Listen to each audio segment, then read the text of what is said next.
Ce lieutenant Hadar Goldin, il avait 23 ans lorsqu'il était en mission de reconnaissance à Rafah lors de la guerre bordure protectrice en 2014. Et alors, eh bien, le Hamas avait attaqué cette unité, tué ce soldat et kidnappé son corps dans les tunnels de Gaza. Depuis, eh bien, sa famille disait qu'elle peinait à mobiliser l'opinion publique israélienne, peinait à mobiliser le gouvernement quant au sort de ce corps de soldats. Il y avait avant le 7 octobre 4 otages aux mains du Hamas, 2 civils vivants et 2 dépouilles de soldats.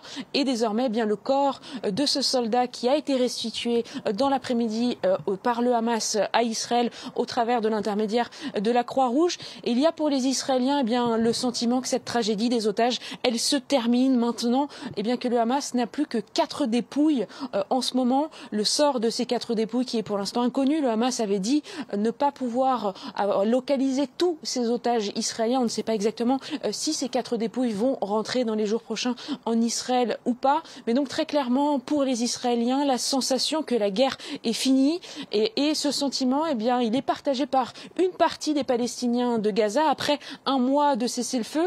Certains avec qui on arrive à correspondre par téléphone, puisqu'on le rappelle, la bande de Gaza est toujours rendue totalement inaccessible aux journalistes étrangers. Eh bien, certains nous disent, ils ont le sentiment que la guerre est terminée, mais que néanmoins, eh bien, ce cessez-le-feu, il reste précaire. À 2 reprises, les Israéliens l'ont rompu lors de ces 30 derniers jours. Le Hamas aussi a rompu le cessez-le-feu à 2 reprises. Et les défis de la reconstruction de Gaza restent titanesques pour les Palestiniens de Gaza.